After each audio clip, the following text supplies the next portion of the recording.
All right. This is our 46th lesson on the biblical flood, and we're trying to cover it pretty thoroughly. So we'll be looking at errors in modern geology. Now, geology is the study of the earth itself. Ology is the study of something. It comes from the Greek word logos. And geo is the word for land or earth. So it's primarily the earth itself. And so errors in modern geology. We're going to look at fossils and their claim with their linkage to the age of the earth, or the alleged age of the earth, I should say. We're going to look at radiometric dating techniques, and I'll just go until we run out of time, and then we'll pick up on this next week, the Lord willing. We look at radiocarbon dating techniques. That's a form of radiometric. Now, radio and metric, that's radioactive, and metric is from metron, to measure. So measuring with radioactive isotopes. We'll explain what an isotope is a little bit later. Okay. Radiocarbon dating techniques are used. Radiocarbon dating techniques are used to date things that are, geologically speaking, very, very young, according to the dating techniques of the geologists. So look at that as we develop it a little further. Fossils, Shipman, Wilson, and Todd. This is a book that's used in general physical science in college level. And that's a generic class for someone like elementary teachers and others. So this is somewhat elementary in its presentation. Fossils are useful in determining the age of rock, they say, because life has changed through geologic time. Rock of different ages contain different fossil assemblages, even if deposited in the same environment.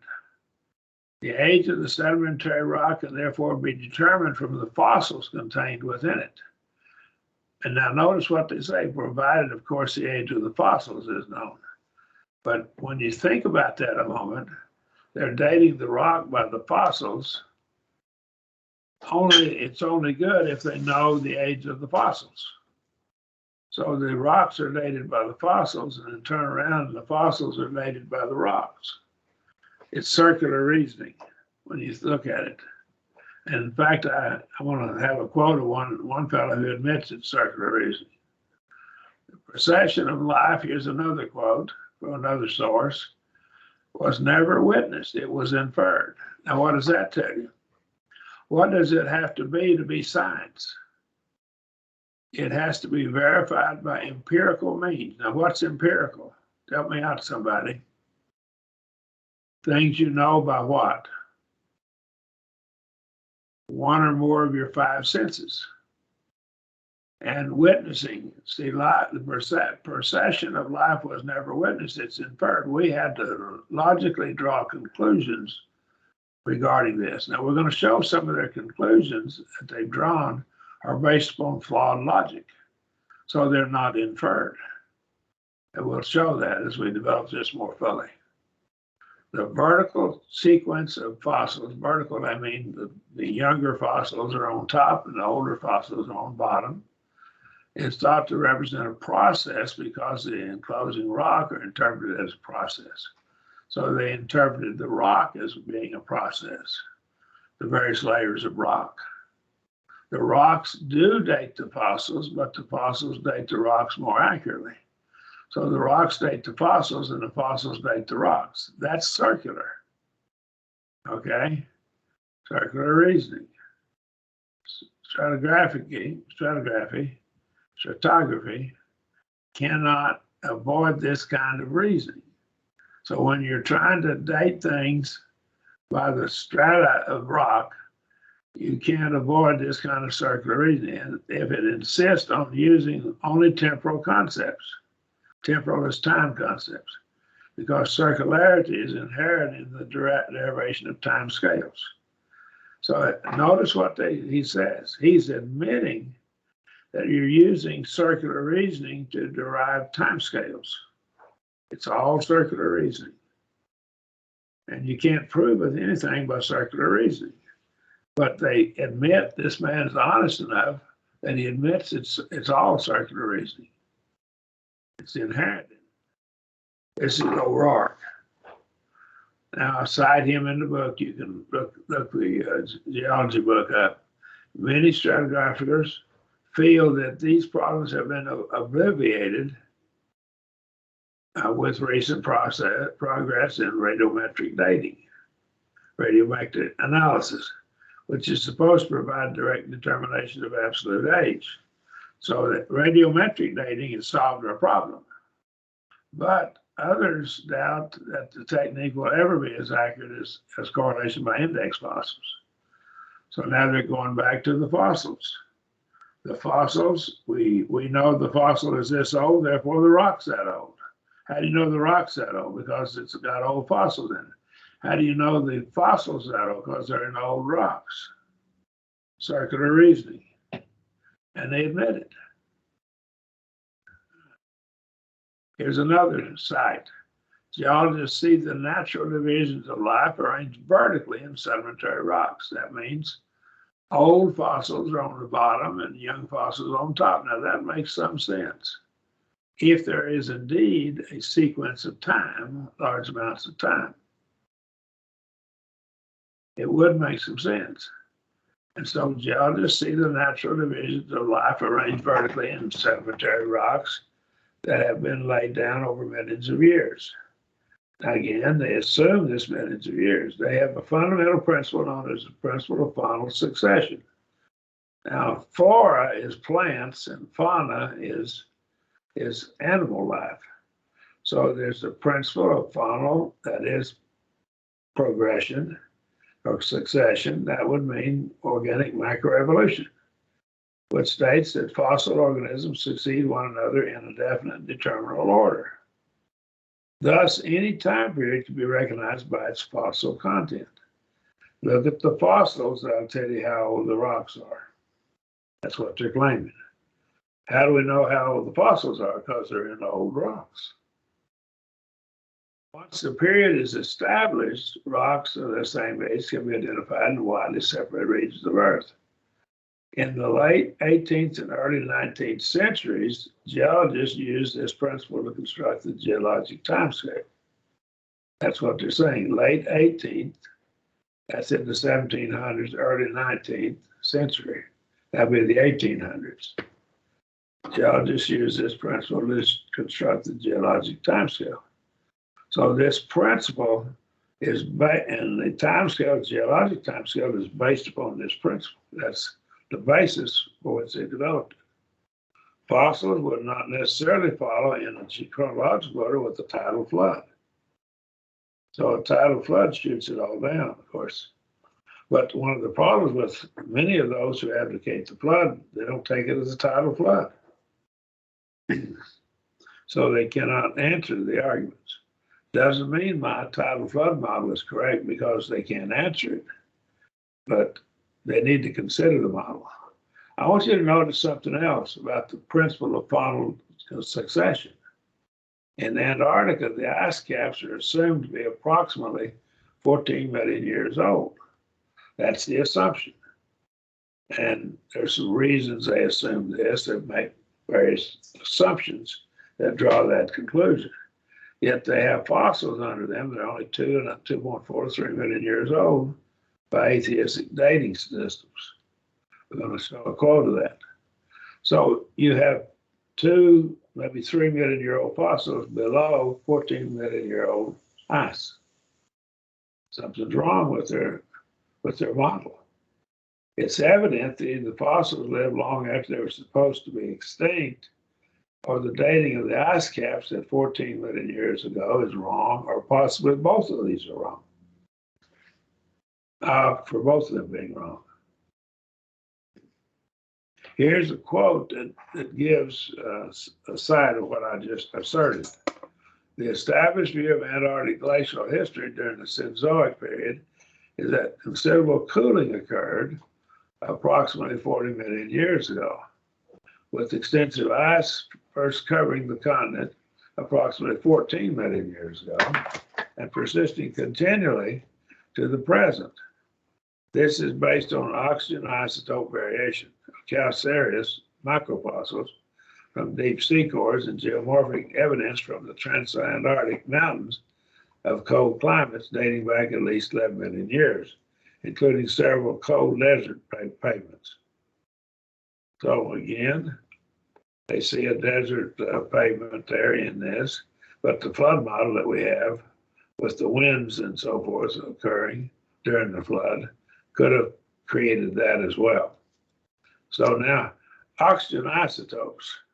What you have is you have an element, and we'll get to carbon isotopes a little bit later, but isos is the Greek word for same, and topos is the lay of the land or the land, the arrangement. And so isotope is a different isotope of some element will have different number of neutrons in the nucleus, but it'll have the same number of protons. So the number of protons in the nucleus determine what element it is. But some elements can have more protons in some of the isotopes than others, and many of them are radioactive. Not all of them are radioactive. We'll come to that a little bit later. Recent work, however, has determined, and this continuation of that quote, described warm mid-Pliocene marine incursion in the area around McMurdo Sound. These incursions have been age calibrated by potassium argon dating in basalt flows and tephra. So they dated it with potassium argon isotopes and with the decay of some radioactive isotopes. But we'll have to look at the assumptions in the dating, radiometric dating here now. But the crucial evidence for mid-Pliocene deglaciation of the Antarctic continent derives from the discovery in glacial beds sourced from East Antarctic interior microfossils, diatoms, that include taxa said to be only approximately 3 million years old. Got a problem there. Now they dated these fossils, and that's how they determined the age of this. So how did they determine how long this has been there? They had 3 million year old fossils under it. That's how old these fossils are. And of course, they've assumed that age. And how do we know that fossil is 3 million years old? Well, it's in 3 million year old rock. How do we know the rock's 3 million years old? It has 3 million year old fossils in it. Circular reasoning again. This age was based upon notice here, the Latin terms known to occur together only in the age range of 3.1 to 2.5 million years in a well-dated sequence, cord on deep sea drilling program leg 71. And so they cited this age range is widely accepted by diatom workers and have since been confirmed with ocean drilling program cores on Lake 120 of the South Indian Ocean. Now, how did they determine the age of this core, the material in the core? They assumed uniformitarian geology and that the sediment was laid down at a certain rate. And then they extrapolated that rate of assumption of present deposition of sediment, and they extrapolated it backwards in time. And again, they made assumptions of uniformitarian geology, which they've already rejected. Now, I pointed this out early in this study that they have rejected uniformitarian geology, yet they're still using arguments based upon, dependent entirely upon uniformitarian assumptions. Again, they're not consistent logically. Shipman, Wilson, and Todd tells us that this law is a simple observation law of superposition. And super means above, one position above another. This law is a simple observation that in a succession of stratified deposit, the younger layers lie on top of the older layers. Now that makes sense, but the question is, how much younger, how much older? And could this have been deposited? Did it have to be deposited in a uniformitarian slow uniform processes, or could it have been deposited by catastrophic means such as the flood? Again, they assume uniformitarian assumptions, but they've already agreed that catastrophes have occurred and many times they've occurred. There are at least two problems with this methodology of dating rocks. First problem is there were extensive gaps in the sedimentary rocks. In some instances, gaps are supposed to amount to millions of years. So they take the rocks and they can't find all of this sediment. Where'd it go? Where'd the sediment go? And there are gaps in it. Second, there are a number of instances called overthrust. And they call them overthrust because of how they say it occurred, which there are thousands of square miles of old rocks lying on top of young rocks. So there's supposedly old rocks on top of young rocks in various places. Thousands of square miles of old rocks on top of young rocks. But they call them overthrust, and that tells you how they claim these occurred. And so if you study on overthrust, you can find models showing how they claim the overthrust occurred. But I'll tell you what, if you take a large section of rock and try to bulldoze it across the top of other rocks, there'll be some destruction of the rocks underneath due to the grinding action of the weight of the rock as it moves across friction. And it just, that's what's going to happen. So we see that, but we don't see evidence that that has occurred. So the term overthrust is just a word that's used to describe how they think it occurred, but the evidence actually points against it. Number of methods for estimating geologic time have been applied, and each have certain features in common with the rest. This is another quote.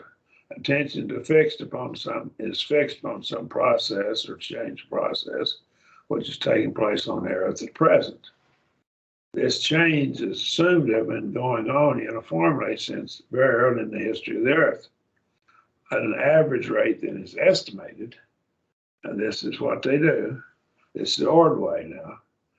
The total change is measured, and the annual quantity of the change is then determined. Dividing the total change by the annual change, this gives the age of the Earth. And again, what's he assumed? Ordway's assumptions are based upon uniformitarian geology. Remember, I warned you that they have rejected it, but they still use it in their calculations, particularly for the age of the Earth. Modern geologists have rejected uniformitarian geology, but they turn right around and use it in their calculations for the age of the Earth. You can't have it both ways and be logically consistent. Protactinium, and it has 231 particles in the nucleus. That's what that 231 means. And thorium-230 has 230 particles. That would be a combination of neutrons, protons, are both present in the sediments at their deposition. Now, see, and that's what they assume. Since these radioactive elements have different half-lives, and a half-life is the time it takes for half of the radioactive isotopes to decay. That's what a half-life is. The ratio between them in the sediment changing with time is a measure of its age. The present limit of this method is about 75,000 BP. BP is before present. That would be 75,000 years before present. Now that's assumed on several things. Now we'll get back to the assumptions they're making. This is Cornwall. Earlier dates in this from samples from deep sea cores have been estimated. Now, they've estimated these dates by extrapolation. And of course, it's linear extrapolation, assuming linear or uniformitarian assumptions. An assumption is necessarily involved. Now, what's that assumption? I've underlined it. It wasn't underlined in the original quote. I've underlined it for your benefit. An assumption is necessarily involved. What is that assumption? Well, it's that the rate of sedimentation has been constant throughout the formation of the column of sediment. In other words, all things have continued as they have from the beginning of creation. There's been no flood. The flood has not occurred. Uniformitarian geology is true, constant rates. The rate of sedimentation has been constant. That's the assumption. Again, uniformitarian assumptions. There are at least three things involved in this dating technique. This is my summary now. There's the use of the radiometric dating by the assumed constancy of the decay rate of protactinium and thorium. They've assumed the constancy of the decay rate, and that the decay rate has not changed with time. Second, there's an assumed constancy of deposition rate of the sediment. That is, that uniformitarian geology is true. Now, third, both of these assumptions are probably made in the dating of the upper sediment in the core that serves as the basis for the dating of the lower portion of the core. So they made all these assumptions. The fourth, the atheist assumes the quantity of these elements at the time of the deposition of the sediment. He makes an assumption about how much thorium there was, protactinium there was when it started. He has no way of knowing that. It's not scientific to go back and make an assumption about something that we can't verify by measurements, by observation. We can't call it science and be using the word science correctly. Now, we may call it science, but it's not true science. The age can be computed if the investigator divides the total amount of geologic work accomplished by the rate of which the geologic process is currently operating. I'm going to do another quote here. For example, we can hope to measure the age of a river delta by dividing its total volume by the volume of sediment deposited on the delta each year. Find out how many cubic miles of sediments deposited by the Mississippi River every year, and then project backwards in time and see how much sediment there is there, how big the delta is. You can see how old the river is. That's the claim. That makes sense, but you're assuming that delta was deposited by uniformitarian means. And again, they've given up uniformitarian geology. Now, Shipman, Wilson, and Todd continue and say, in a similar manner, we could attempt to determine the age of the oceans by dividing the total salt content by the volume of salt in many rivers of the world dump into rivers and the seas every year. Right? But they have to begin an assumption that there was no salt in the ocean when it started. They can't prove that because they have no way to go back and observe it. They have to assume it. For a variety of reasons, most of these early efforts were completely inaccurate. You see, when they used this method years ago, they found out they had conflicting results. And the results weren't within the region of error. They were way apart in the results they got. And we'll give some more information about that a little bit later. The age of the ocean was incorrectly calculated to be about 90 million years, according to Shipman, Wilson, and Todd. Why?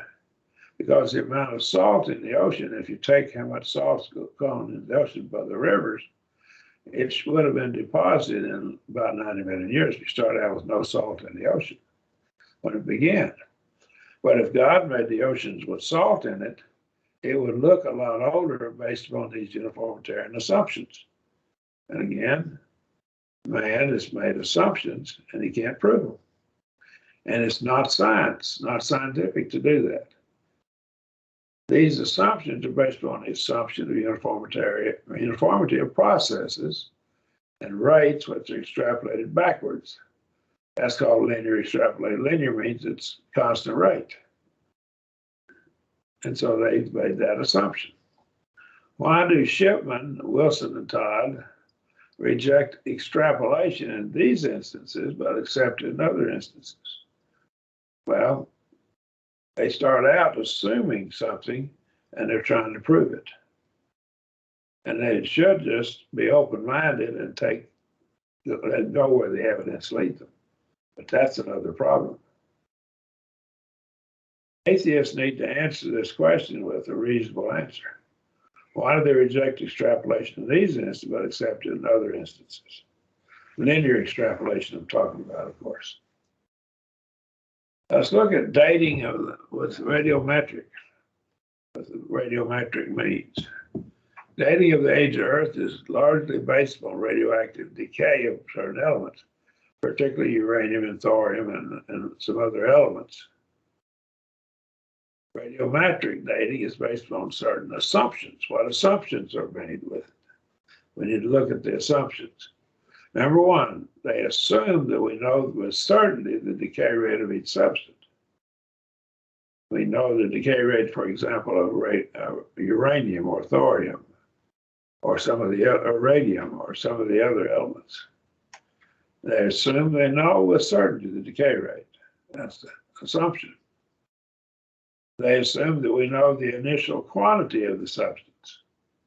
Now, how do you know how much uranium was there at the beginning, or thorium? How do you know? You have to make an assumption. They assume it. We know that they assume that we know there are no phenomena that cause the decay rate of the substance to change. So they find there's nothing that changed the decay rate, and they know there was nothing. They claim that, and they must assume that we know that the radioactive material did not migrate into the substance in and out of the specimen, such as it becomes water soluble and the water sinks down into the ground and carries it with it, or some other means. So they make an assumption that there's no contamination of the specimen from outside sources. That's the assumption they're making. Now here's the formula for a half-life equation.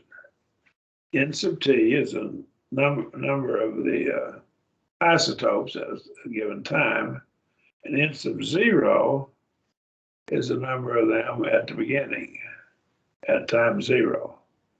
And E is just the base for Napierian or natural logarithm, approximately 2.71828. And this is it's an exponent now, minus lambda over to times T. And we'll define these variables here. N sub T is the quantity remaining after time T. N sub 0 is the initial quantity of the substance at time 0, when it was created or put in place. Lambda, that's part of your exponent, is the decay constant of the substance. They assume they know how fast it decays. And the decay constant, T, is the time after the beginning of the decay process. And that's your variables. We got 4 variables here. We got N sub T, we got N sub O, lambda, and T. And of course, E is a constant, universal constant. Well, probably the most important number in mathematics, based from the Napierian logarithm, 2.71828. Right. Note that there are 4 variables in this equation. You got 4 variables. Now, anybody that's studied high school algebra knows if you have 4 variables, you got to have 4 equations to solve it, or you don't get a unique or one-of-a-kind solution. There are an infinite number of solutions if you only have 3 variables. Well, here's the decay of uranium-238. Starts out as uranium-238, decays to thorium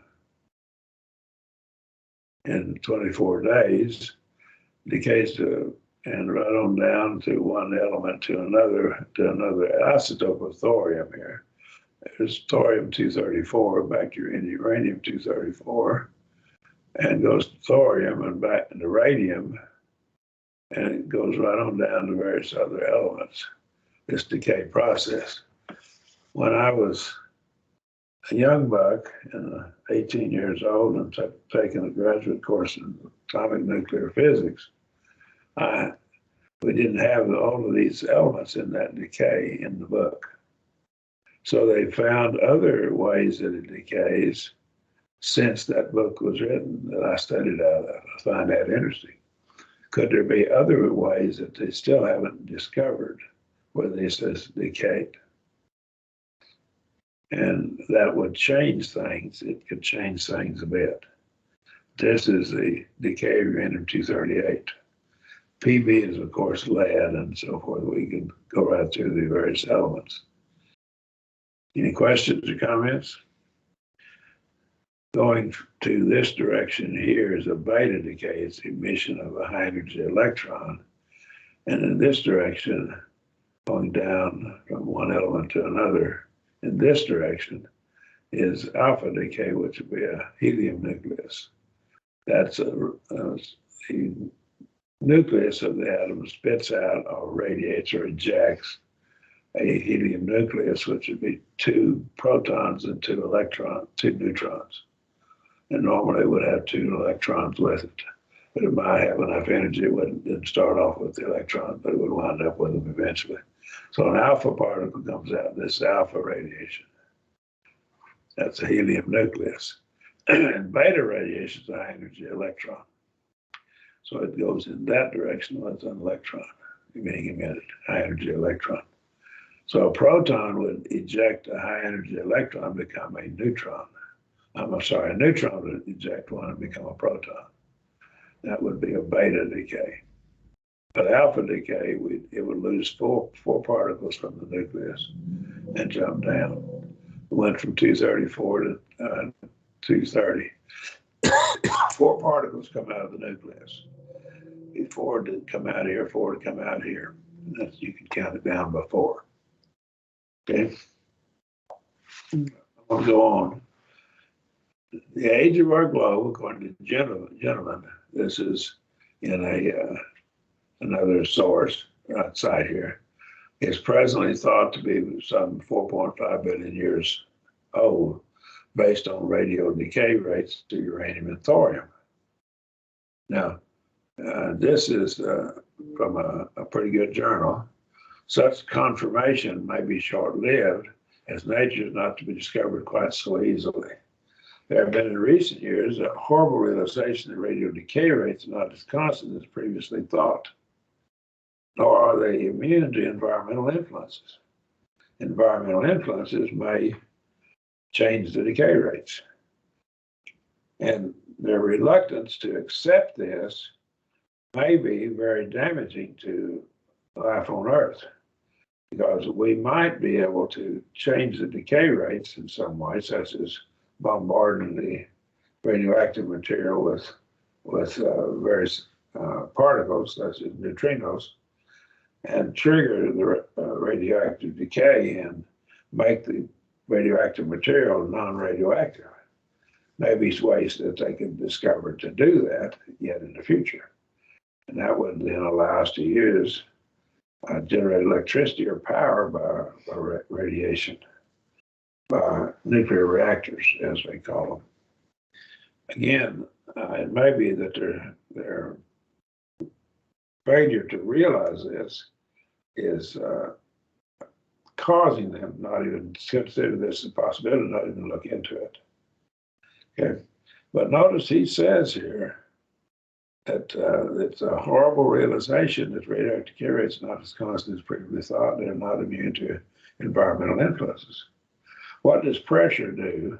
Intense pressure like you have in the interior of the Earth, what does that do to radioactive decay? Does it change its speed, accelerate it, slow it down, or not modify it at all? That's a good question.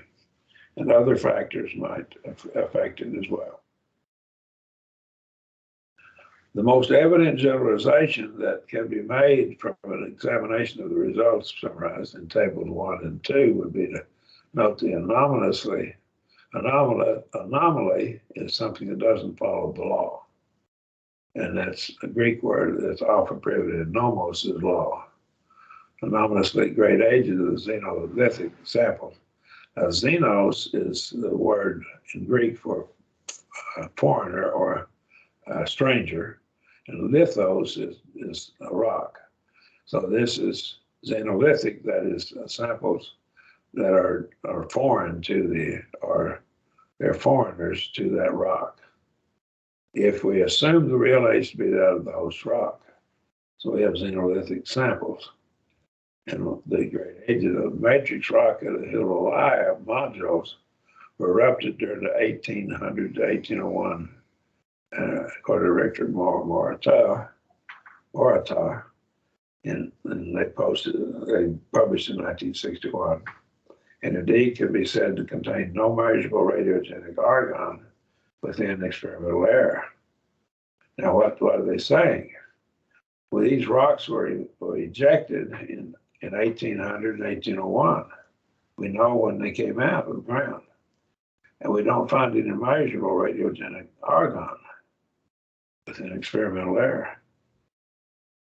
Now that's very interesting.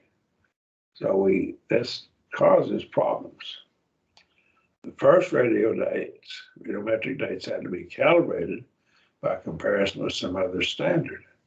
How did they calibrate the radiometric dates? And the best previous time scales have been obtained by estimating the average rate of sedimentation and applying it to the total thickness of sedimentary rocks in the geologic column. Now, what's that doing? Someone tell me, one of you students tell me what they're assuming there. Help me, somebody. I know you're listening.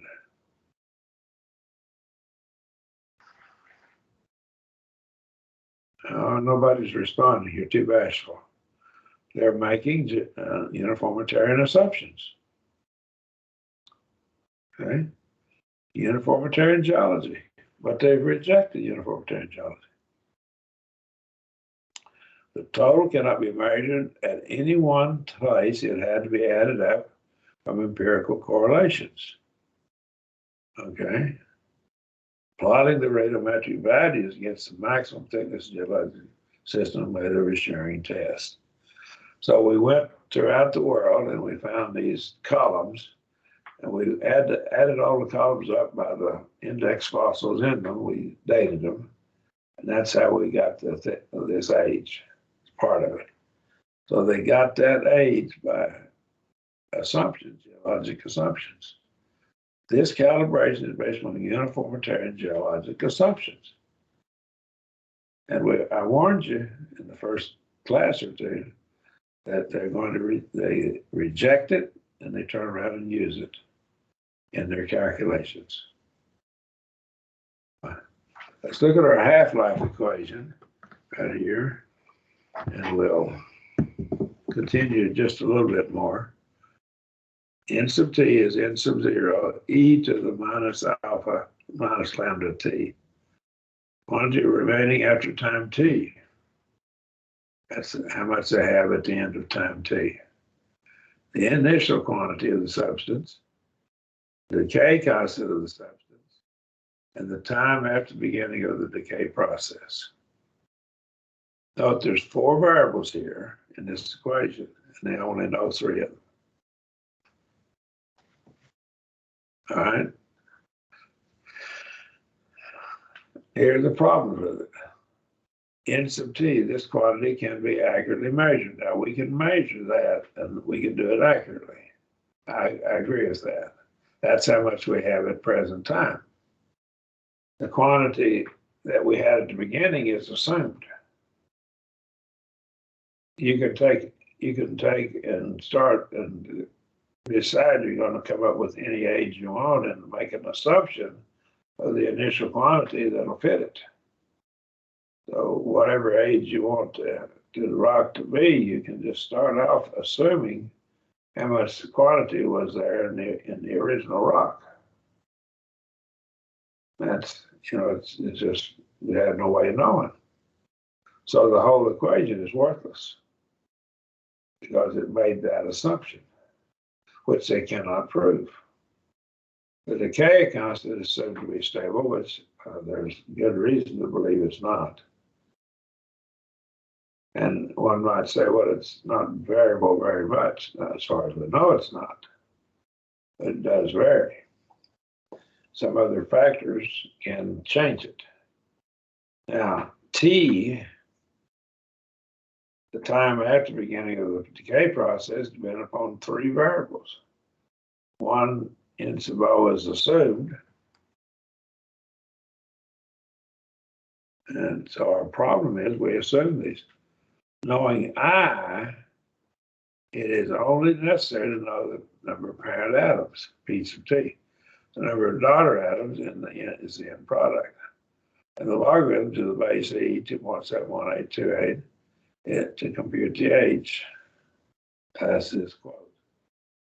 Cloud tells us, although an actual calculation is not made here, readers may as well see that the equation whose solution gives the age T when these quantities are correctly entered is not excessively complicated. Well, it's not complicated. We had to make assumptions about some of the quantities. And you can take and get any age you want if you change the assumption. And of course, it's all an assumption. Hadn't proven a thing. I'm not afraid of them because they've made assumptions. And you can reverse engineer an equation and make any assumption you want and come up and if you give me an assumption, I can prove any age for the Earth. Long and well taught, is the quote again, is the axiom is self-evident truth, that radioactive decay rates are described by N equals N sub O e to the minus KT. And they use a K here instead of a lambda with half-life constant 0.693 over K. Now 0.693 would be the 50% point on a decay curve of a logarithmic decay base E logarithm. Right?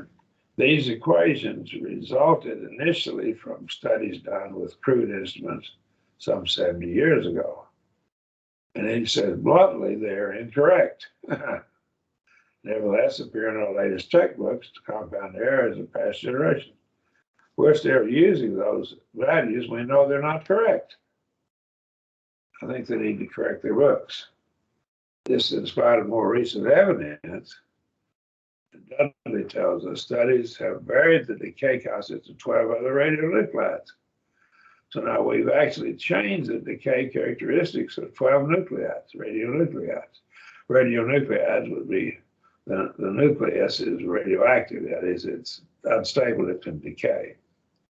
But it changes the energy state of the orbital electrons by pressure, temperature, electric and magnetic fields, stress in mononuclear layers, and so forth. So there's different ways. Now we've shown it with 12 different radioactive nuclides.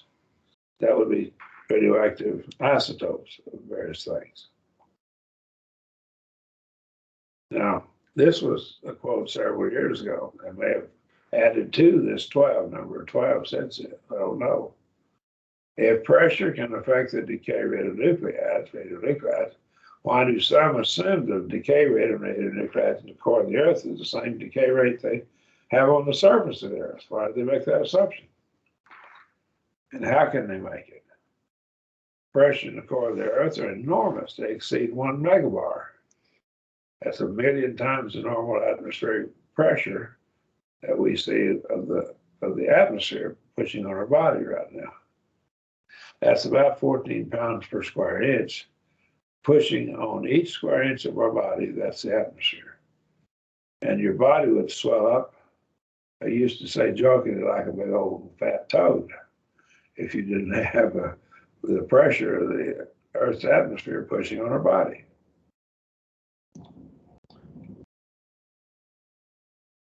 First, now this is another quote, radioactive decay of uranium that produces plutonium supposedly does not occur in nature. So now they claim the decay of uranium that produces plutonium just doesn't occur in nature. However, they found plutonium in nature, in natural rocks. Now, plutonium, that decay, is a neutron capture of uranium-238 and gives us plutonium. So it captures a neutron. Plutonium occurs in nature. Dr. Darlene Hoffman and Francine Lawrence at the Los Alamos Scientific Laboratory have chemically isolated about 8 times 10 to the minus 15 grams of plutonium-224 from 8.5 kilograms of bauxite ore from the Oak Mountain Pass, California mine, Molybdenum Corporation of America. It's from Chemical Engineering News, 1971. This is a long time ago, 50 years ago. This was already known 50 years ago. They're ignoring this evidence. Second, it's widely known that the fission decay rate of radioactive isotopes uranium is affected by the presence of radioactive materials. Other radioactive materials can speed it up. And they take reactors and they can speed them up. If they get going fast enough, they can cause a chain reaction and explosion. That occurs very rapidly under those conditions. So they can slow it down or speed it up due to the amount of fission of other atoms in that region of the radioactive isotope. Neutrinos are indirectly detected by the nuclear fission they produce. So that's how we indirectly detect neutrinos. Anything that produces increased numbers of neutrinos would increase the rate of fission of the radioactive isotopes in the Earth. Suppose the sun did not produce neutrinos until man sinned or until certain things occurred in the Earth. And this would change all of this occurring. And neutrinos, large number of neutrinos can affect the decay rate. Third, this system assumes there is neither contamination of the rock by outside sources, we've already pointed this out earlier, nor loss of the daughter isotopes by some means. Now, daughter isotope, the original rock is called the parent rock, or parent isotopes, and the one it decays into is called the daughter isotope. They're generated by radioactive decay, that's a daughter isotope. We're going to go a little further here, just another minute or two, and we'll stop. It's important that the products of the decay process, the daughter nuclide, should be retained in the rock. The more daughter nuclide that is lost since the formation of the rock, the younger it will appear to be. On the other hand, allowance must have to be made for the original presence of the rock of the proportion of daughter nuclide as the net produced by radioactive decay. Okay. What's he saying? It could lose daughter isotopes, or it could have them there when it started. Or he doesn't tell you this, but they could have migrated in through other processes. So how do we know? How do we know that what we have is strictly that produced by radioactive decay? We don't know. Could have been the daughter isotope there when it started, could have migrated in from other sources. And of course, the decay rate, we've assumed is constant. All based on assumptions. If the sample does not have enough of the daughter nuclide, daughter isotope, to fit the preconceived age of the sample, they will assume it's lost some of the daughter nuclides. If it has too much of the daughter nuclide, they will assume the daughter nuclide was present in the original sample or that it was contaminated. They can justify whatever age they want. Very convenient region. In conventional interpretation of KR, that's a potassium argon, data, it's common to discard ages, this is the quote now, that are substantially too high or too low compared with the rest of the group with other available data such as geologic timescale. The discrepancies between the rejected and accepted are arbitrarily attributed to excess or loss of argon. Okay, all right, your potassium and argon. So if it's got too much, they say, but just throw it away. If it's doesn't have enough, they throw it away. They throw data away that doesn't fit their preconceived notion. That's pretty convenient. I'll tell you what, if any of my students that I taught in college did that, I'd give them an F. You go with the data you have, and that's what you do. It's not good science to throw away data. But it may prove your case or appear to prove it. This system assumes that the initial value of some radioactive isotopes were equal to 0 at the time t equals 0 at the beginning of time. But the decay of iodine 129 to xenon 129, Allegra and Snyder admit that xenon 129 exists at the beginning of the Earth. It existed. And make that they admit it.